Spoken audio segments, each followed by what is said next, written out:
పొందితేనే ఉపయోగం. రక్షణ పొందకపోతే ఏమీ ఉపయోగం. మనకు నామకార్థ క్రైస్తవులు అనే ఒక పేరు పెడతారు తప్ప ఉపయోగం లేదు.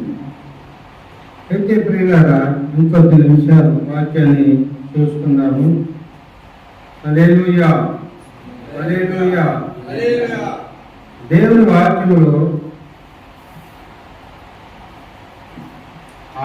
దేవతలు, ఆకాశపు రాణి దేవత. ఏ దేవదూత? ఆకాశపు రాణి దేవదూత అంట. ఇంకా మీకు కీడు కలుగజేయు అన్ని దేవతలు. ఏ దేవతలు? మీకు కీడు కలుగజేయు అన్ని దేవతలు అంట. అప్పుడు కీడు కలుగజేసే దేవతలు కూడా ఉన్నారా? కీడు కలిగజేసే దేవదూతలు అంట. ఏ దేవదూతలు? అన్య దేవదూతలు, దేవుని దూతలు కాదు. దేవుని దూతలు మేలు చేసే మనకు. కానీ ఇక్కడ అన్య దేవతలు అంటున్నాడు. అన్య దేవతలు. చూద్దాం వాక్యం చూడండి. ఇర్మియా గ్రంథము 7వ అధ్యాయం. ఇర్మియా గ్రంథము 7వ అధ్యాయము 6వ వచనం, పేజీ నంబర్ 633. పరదేశులను తండ్రి లేని వారిని విధవరాలను బాధింపకయు ఈ చోట నిర్దోష రక్తము చిందింపకయు మీకు కీడు కలుగజేయు అన్య దేవతలను అనుసరింపకయు ఉండిన ఎడలా ఈ స్థలమున తనకు నిత్యముగా ఉండుటకై పూర్వకాలమున నేను మీ పెద్దలకు ఇచ్చిన దేశమున మిమ్మల్ని కాపురముంచున్నాను. చాలండి. దేవతలు ఉన్నాయి, జాగ్రత్తగా ఉండాలి. హల్లెలూయా, హల్లెలూయా. కీడు చేసే దేవదూతలు ఉన్నాయండి.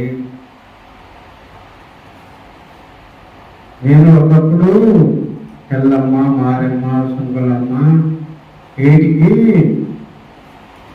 బాగా పూజలు చేసేవాడిని.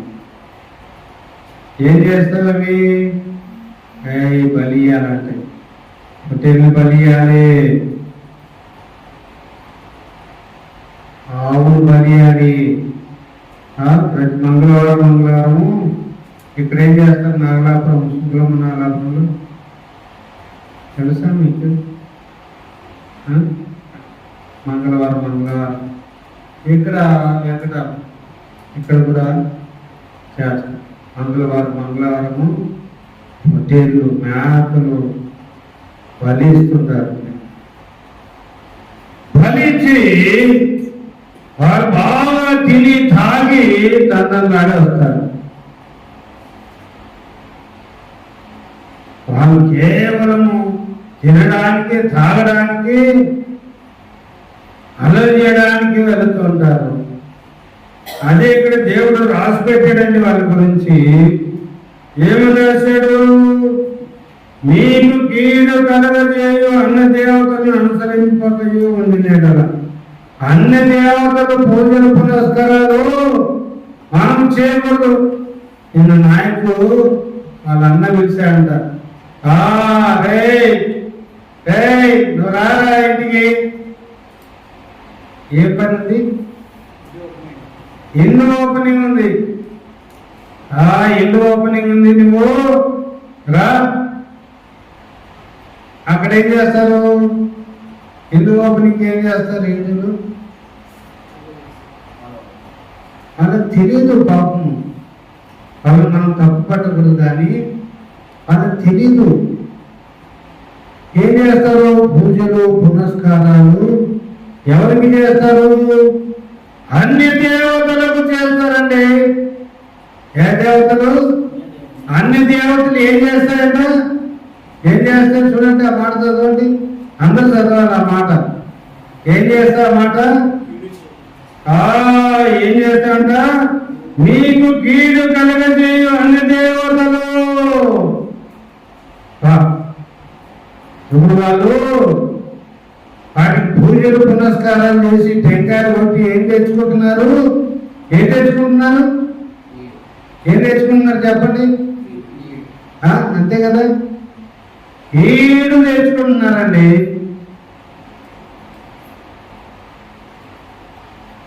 అక్కడికి వెళ్ళినప్పుడు వెళ్ళి ఇంటికి వస్తుంటే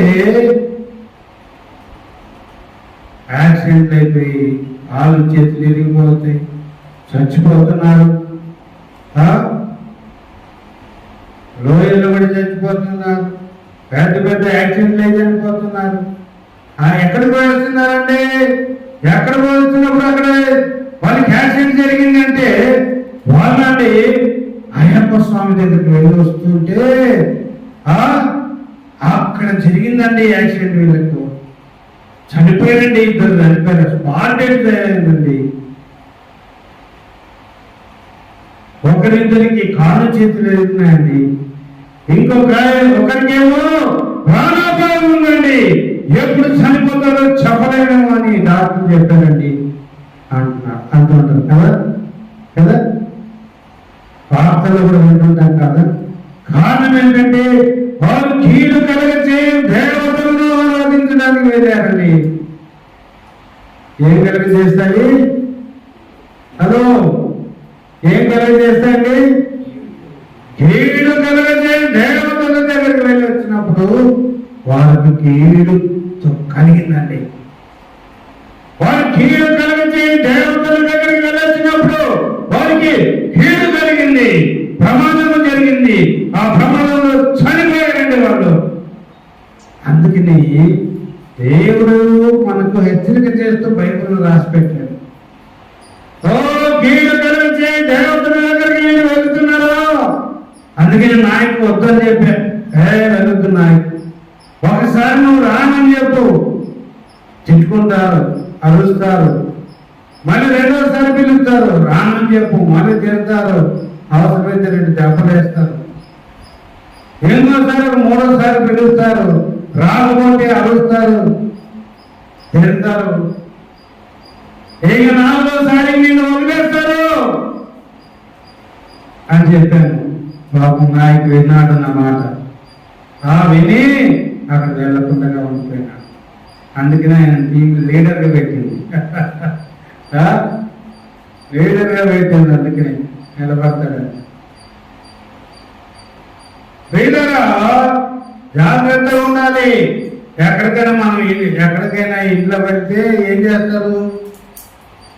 ఎక్కడికైనా ఇంటికి వెళ్తే, నేను కలెక్టర్ మీటింగ్ వెళ్ళినప్పుడు, పండగల్లో ఉన్నప్పుడు కలెక్టర్ మీటింగ్లో వెళ్తే అక్కడ అందరు కలెక్టర్తో పాటు మాకు ప్రసాదాలు ఇచ్చేవాడు. పూజ చేసిన పూజారి ఇస్తే లేదండి, సింపుల్గా నైస్గా పట్టులేదు అనేవాడు. పట్టులేదు, చక్కగా అట్లా వెళ్ళిపోయేవాడు. పట్టులేదు తీసుకోండి, నైస్గా తప్పించుకున్నాడు.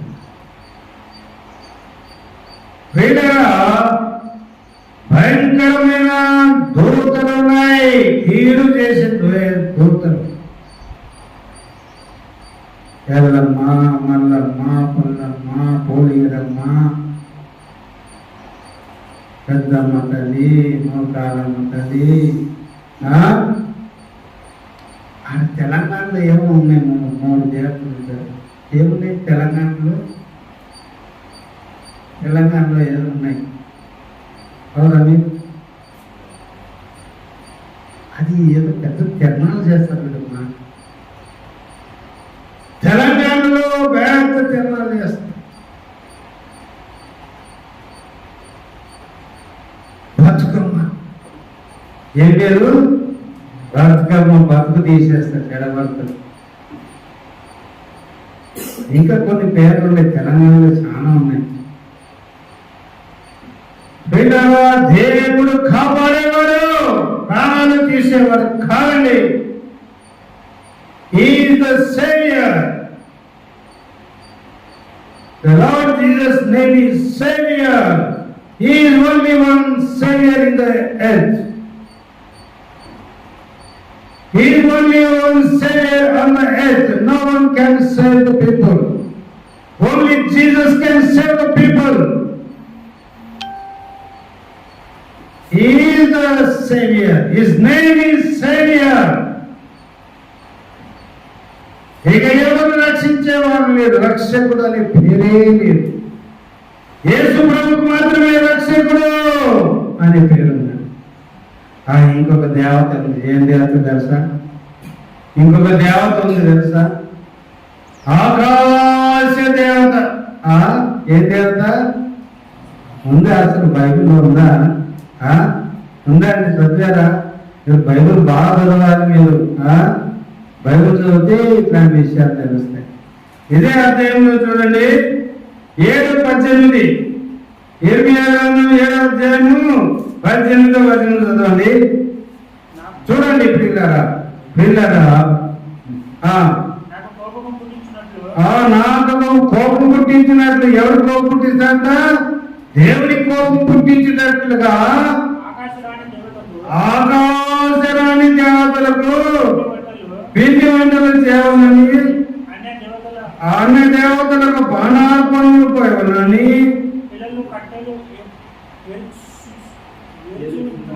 పిల్లలు కట్టెలు ఏరుచున్నారు, తండ్రిలో అగ్ని రాజపెట్టుచున్నారు, స్త్రీలు పిండి పిసుకుతున్నారు. నాకే కోపం పుట్టించినంతగా వారి దాడి చేస్తున్నారు. తమకే అవమానం కలిగినంతగా చేస్తున్నారు కదా. ఇదే యెహోవాకు, ఇదే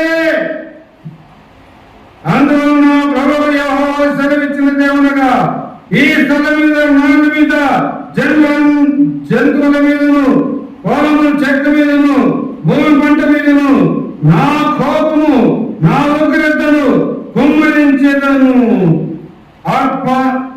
ఆర్పశక్తిము కాకుండా అది నుండును. ఏమండి? దేవుడు అగ్ని రాజు పెడితే అది ఆర్పడానికి కూడా ఎవరికి శక్తి చాలంట. ఎందుకంటే కోపం పుట్టించారు. నాకు కోపం పుట్టించు ఆకాశవాణి దేవతకు పిండి వంటలు చేస్తున్నారంట. ఒకరేమో పిండి వంటలు చేస్తున్నారంట. ఇక్కడ చూడండి, 100 మంది ఏమో పిండి వంటలు చేస్తున్నారంట. పిల్లలేమో పుల్లలు ఏరుకొస్తున్నారంట. ఆడలేమో వంటలు చేస్తున్నారంట పొయ్యి అంటించి. దేనికి? ఆకాశరాణి దేవతకు నైవేద్యం పెట్టడానికి. ఎందుకు? ఆకాశ దేవతకు నైవేద్యం పెట్టడానికి అండి. మనం కూడా పెడతాంలే.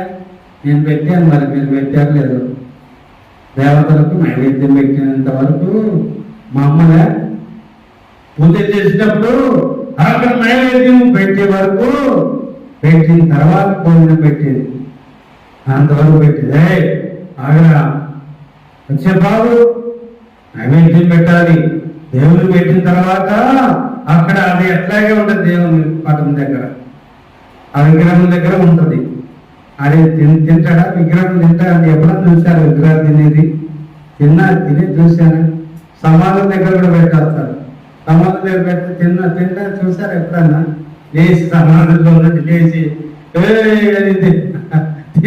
చూసారు ఎవరన్నా? పొరపాటున వాళ్ళే లేచారనుకోండి, ఉంటారా అక్కడ ఎవరైనా? సొంతం తండ్రి కావచ్చు, అన్న కావచ్చు, చెల్లి కావచ్చు, ఆ సమాధం నుండి లేచారనుకోండి, ఆ ఆ వంటలన్నీ మటను, ఇంకా ఏం తీసుకుపోతారు? సిగరెట్ తీసుకొని పెడతారు, ఒక మందు బాటలు తీసుకొచ్చి పెడతారు కదా ఆ సమాధం దగ్గర. ఇంకేం పెడతారు? ఆకులు, పానపరాకులు, బిర్యానీ. వాళ్ళకి చాలా ఇష్టం బిర్యానీ అని బిర్యానీ ఒకటి తీసుకుపోయి తీసుకొచ్చి పెడతారు. తింటారండి? నాయ తింటారా? నాయ చనిపోయినట్టు తింటారా? నువ్వే నాయ తింటారా? తినరు కదా అని పెడతారు.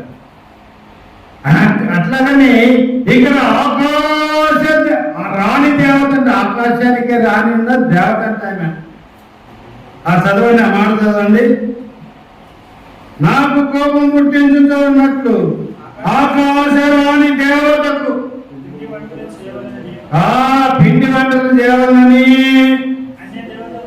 అన్న దేవతలకు బాణాత్మం పోయవలననియో. పిల్లలైతే కట్టలేడుతున్నారు, తండ్రులైతే అగ్ని రాజు పెడుతున్నారు, పొయ్యి రాజు పెడుతున్నారు. స్త్రీలు ఏం చేస్తున్నారు? పిండి విసుకుతున్నారు. పిండి ఏం చేస్తున్నారు? రొట్టె చేయక పిండి విసుకుతున్నారు, గోధుమ పిండి. హల్లెలూయా. ఏమండి, పిండి విసుకుతున్నారంట. పిల్లలేమో పుల్ల వేస్తున్నారు, తండ్రులేమో పొయ్యి రాజు పెడుతున్నారు, నిప్పు పెడుతున్నారు, కింద పొయ్యి మంట పెడుతున్నారు. ఆడలు ఏం చేస్తున్నారు? పిండి తీసుకుంటున్నారు. దేవుడు చూశారండి, కోపం వచ్చింది వారి మీద. నేనే దేవుడు, నేను తప్ప వేరొక దేవుడు ఉండకూడదు. పైన ఆకాశం ఎందుకు కానీ, కింద భూమి ఎందుకు కానీ, నీళ్ళ జలచరం ఎందుకు కానీ, నేను తప్ప నీకు ఒక దేవుడు ఉండకూడదని నీకు పర్యావరణ ఇస్తే అన్ని దేవతలకు ఆకాశాన్ని దేవతకు నీవు అర్పణ అర్పిస్తానని దేవునికి కోపం వచ్చేసిందండి. హెచ్చరిక చేస్తాం. కోపం వచ్చింది కానీ, కోపం వచ్చి అగ్ని వాళ్ళ మీద కుమ్మరించారనుకో ఏమైపోతారు? మాసిపోతారు. కానీ అట్లా చేయకుండా హెచ్చరిక చేస్తున్నాడు. అది నాకు విరోధమైన కార్యం నీవు చేస్తున్నావు. ఓ ఇశ్రాయేలు ప్రజలారా, మీరు నాకు విరోధమైన కార్యము చేస్తున్నారు. మీ పిల్లలు పుల్లలు వేసుకొని వస్తున్నారు. తండ్రులారా, ఇశ్రాయేలు తండ్రులారా, మీరు మంట పై కింద మంటలు పెడుతున్నారు. ఎన్ని పొయ్యిలు పెట్టిందా కదా, ఎన్ని పొయ్యిలో. ఎప్పుడైనా నాగపురం వెళ్ళేటప్పుడు కానీ, ఇట్లా వెళ్ళేటప్పుడు కానీ చూడండి, ఆడ కొంతమంది పొయ్యి పెట్టింటారు, కొంతమంది పొయ్యి పెట్టింటారు. ఓ మటను పొట్టెళ్ళు కోసుకుంటారు, మేకలు కోసుకుంటారు, దానికి ఉడికేస్తుంటారు. మంటలు పెద్ద పెద్ద ఆండాలలో చేస్తుంటారు. ఇశ్రాయేలు అప్పుడే చేశారండి. కట్టెలు కాలుతారు, కట్టెలు తీసుకుని వస్తున్నారు. తండ్రులైతే మంటలు పెడుతున్నారు. ఈ తల్లులైతే స్త్రీలైతే బాగా విసుకుతున్నారు. బాగా దేవుని వైపు వచ్చిన తర్వాత అన్ని దేవతల వైపును చూడడానికి వెళ్ళలేదు. నన్ను నా బంధువులు ఆవును నన్ను పిలవడానికి తెగించరు, సాహసించరు. ఓ ఈయన రాడు, ఈయన సేవకుడు అయిపోయాడు, ఈయన రాడు, రవి రాడు అని నిశ్చయమైపోయాడు.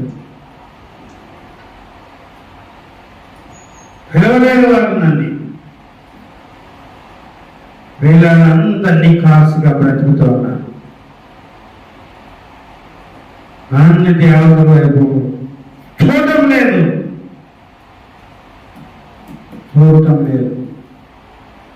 ప్రభు వైపు వెళుతున్నాను, ప్రభు వైపు నడుస్తున్నాను, ప్రభు మార్గంలో నడుస్తున్నాను. అన్ని దేవతలు వదిలేసిన తర్వాత ప్రభు చిన్నని మార్గంలో వెళ్తూ ఉన్నాను. ఈరోజు చిన్నని మార్గంలో నడుస్తున్నాను. నేను ఎప్పుడైనా లేట్గా వచ్చినాను అనుకోండి, ఎప్పుడైనా మందిరానికి మీ అందరికంటే ముందు నేను ఉంటాను. ఎందుకు? దేవునికి భయపడుతున్నాను, నీకు కాదు. నేనేమో మిమ్మల్ని త్వరగా రండి, నేను లేట్ వస్తే బాగుంటుందా? కానీ నాయకుడు అయ్యగారిని డ్రాప్ చేసుకొని తీసుకుని రావడానికి లేట్ అవుతుందేమో అని కొద్దిగా లేట్గా వస్తాను. నాయక్ నువ్వు పాట పాడి ప్రార్థన చేసి పాట పాడుకుంటూ వస్తానన్నా. అయినా కూడా నాకు మనసు రాలేదు. అయ్యగారు త్వరగా వచ్చారు, పాపం త్వరగా సిద్ధపడ్డారు, నాతో పాటు త్వరగా రావడం జరిగింది. అన్ని దేవతల వైపు నీవు మాట్లాడకూడదు. చాలా మంది ఏం చేస్తారంటే 10 మంది ఉన్నప్పుడు ఆఫీసులో కానీ కాలేజీలో కానీ ప్రసాదం ఇట్లా ఇచ్చినప్పుడు టక్కని తీసుకుని ఏమనుకుంటారో వాళ్ళు, లెక్చరర్ ఏమనుకుంటాడో, ఆఫీసులో ఉన్న వాళ్ళు ఏమని అనుకుంటారేమో అని తీసుకొని తినేస్తారు. కొంతమంది పక్కన అట్లా పాడేస్తారు, పైకి తీసుకుని. తీసుకోవడానికి ఏం లేదు, నువ్వు దేవుని కుమారుడివే, నీవు దేవుని కుమారుడివి. నీవు 44వ అధ్యాయము ఇర్మియా గ్రంథం 44:17 చూడండి. 44:17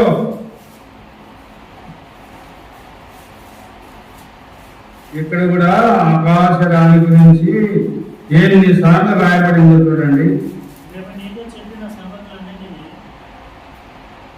కిందకి రండి, కింద 3వ లైన్ 4వ లైన్, దాంట్లోనే 4వ లైన్లో యెరూషలేము వీధిలో చేసినట్లు ఆకాశరానికి ధూపము వేయచ్చు. తర్వాత 18వ వచనంలో మొదటిగా మేము ఆకాశరానికి ధూపం వేయక, 19వ అధ్యాయం 19వ వచనము మేము ఆకాశరానికి ధూపం వేయక. ఇక్కడ 3 సార్లు రాయబడింది. ఇంకా 25వ వచనంలో చూడండి, 2వ లైను, 25వ వచనంలో 2వ లైను, యెహోవా ఈ మాట సెలవిస్తున్నాడు, ఆకాశరానికి ధూపము వేయుచు మరియు ఆకాశరానికి ఏం చేస్తాంట? ధూపం వేయడానికి సిద్ధపడుతుంది. ప్రేమ దేవుని బిడ్డలారా, మన దేవుడు గొప్ప దేవుడు. ఆ దేవతలు గర్వపడితే దేవతల వాటన్నిటినీ కిందికి తోసేశాడు పైన.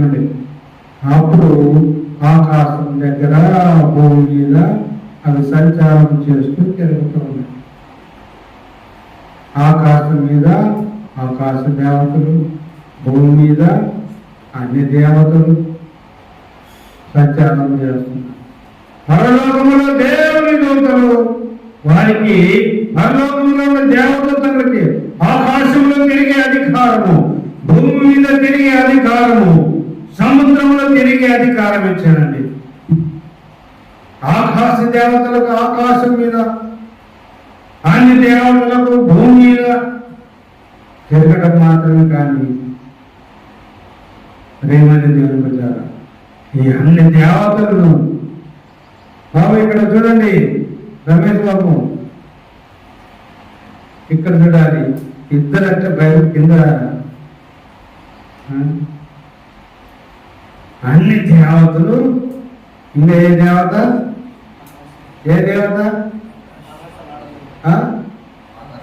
ఆకాశరాణి.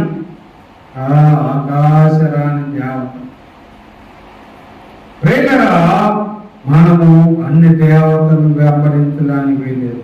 మనము నిజ దేవుని ఆరాధన చేస్తున్నాం. హల్లెలూయా, హల్లెలూయా. నిజ దేవుని ఆరాధన చేస్తున్నాం. వీళ్ళగా వేదాలలో యేసు ప్రభు నిజమైన దేవుడు అని రాయబడింది. వేదాల్లో ఉంది. వేదాలు చదివితే నేను చాలండి, 4 వేదాలు చదివితే చాలు. అందుకని యేసు ప్రభు నిజమైన దేవుడు అని రాయబడింది.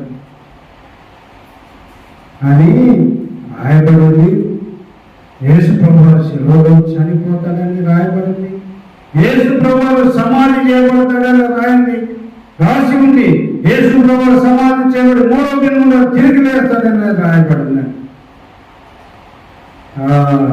అందుకని హిందువులు ఎవరనంటే, అయ్యా మీరు వేదాలు చదివారా అని అడిగితే, ఎక్కడ చదివినామండి, వేదాలు అసలు వాటి ముఖం ఎట్లుంటుందో చూడలేదండి అంటుంటారు. ఆ వేదాల ముఖం కూడా మేము చూడలేదు. మరి సత్యం ఎట్లా తెలుస్తుందండి? మీరు మా బైబిల్ చదువుతండి. మీ వేదాలను సత్యం ఉందండి. మీ వేదాలు చదవండి. మీ వేదాలు దేవుడు ఎవరైనా చెప్తే వారిని ప్రార్థించండి, ఆరాధించండి చెబుతాను. మీ వేదంలో ఎవరైతే నిజమైన దేవుడని రాయబడిందో ఆర్యులు తాండే బ్రాహ్మణులు రాశారండి. ఎవరు? ఆర్యులు తాండే బ్రాహ్మణులు రాశారండి. మహానిష్ట కలిగిన బ్రాహ్మణులు అంటారు. వారు రాశారండి యేసుప్రభు దేవుడని, నిజమైన దేవుడని. కాబట్టి మీరు ఆ వేదాలు చదవండి, ఆ తర్వాత బైబిల్ చదువుతున్నారు కానీ సత్యం తెలుసుకున్నాండి అని చెబుతున్నారు. మనం బైబిల్ చదివితే చెప్తే ఏమవుతుంది? వీళ్ళు మతాన్ని బోధిస్తున్నారండి, వాళ్ళ దేవుడు ఒక్కడేనండి అని చెప్తారండి. మా దేవుడి దేవుడు కాదండి. ఇలాగ వాళ్ళు మనసును కష్టపెట్టుకొని బాధపడుతూ దేశాన్ని పెంచుకుంటారు. మనకు మతమే అవసరం లేదు. ఎప్పుడు మనము మతం గురించి మాట్లాడాలి, కేవలం దేవుడి గురించే మాట్లాడతాం. మనం కులం గురించి మాట్లాడాలి, కేవలం దేవుడి గురించే మాట్లాడతాం. యేసుప్రభు నిజమైన దేవుడు అండి. ఆయన నమ్ముకోండి, నమ్ముకుంటే మీకు పరలోకం వేస్తాం. ఇప్పుడు జక్కయ్య గారి గురించి చెప్పారు కదా, జక్కయ్య అంటే వచ్చాడు, రక్షణ వచ్చింది. ఆయన వచ్చాడు, ఆ ఇంటికే రక్షణ వచ్చింది. ప్రార్థన చేసుకుందాం, దయచేసి ప్రార్థన చేసుకుందాం. హల్లెలూయా, హల్లెలూయా. ప్రియులారా, దేవునికి వ్యతిరేకముగా మీరు ఎక్కడెక్కడ పూజలు చేశారు, ఎక్కడెక్కడ వాళ్ళ పూజలకు చేసిన తర్వాత ఇచ్చిన కొబ్బరి కానీ బెల్లము కానీ ప్రసాదాలు కానీ ఏమైనా తింటే దేవుని కోపం మీరు పశ్చాత్తాపడితే, ఒకవేళ ఆ కోపం మీ మీద ఉంటే ఎప్పుడే వెళ్ళిపోతుంది.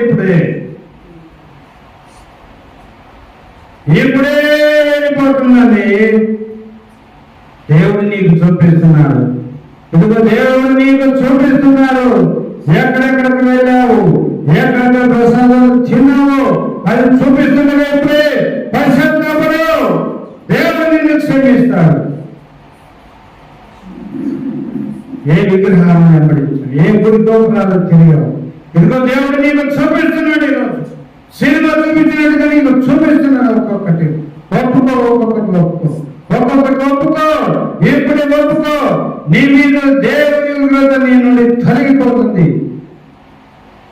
ఇక ప్రభువా ఒప్పుకున్న తర్వాత ప్రభువా ఇక నేను ఏమన్నాడు వాటి జోలికి పోదు ప్రభువా, వాటి ప్రసాదాలు చెరువు ప్రభువా అని ప్రార్థన చేయండి. ప్రార్థన చేయండి. దేవులే తగ్గించుకుని ప్రార్థించు. హల్లెలూయా, హల్లెలూయా. ప్రభువా అంటే దేవతల శాపము, ఆకాశ రాణి దేవత యొక్క శాపము మా మీద, మా కుటుంబాల మీద ఉండనీయదు ప్రభు. ఒకప్పుడు నేను కూడా అనేక గుడి గోపురాలను తిరిగాను ప్రభు. తిరుపతికి వెళ్ళాను, మంత్రాలకు వెళ్ళాను, శ్రీశైలం వెళ్ళాను, మధురేశ్వరం వెళ్ళాను, ప్రభువా తండ్రి మహానందికి వెళ్ళాను. అన్ని చోట్ల గుండు పట్టించుకున్నాను ప్రభు. అంబికి వెళ్ళాను ప్రభువా, కాశీకి వెళ్ళాను ప్రభు, కాళేశ్వరం వెళ్ళాను ప్రభు.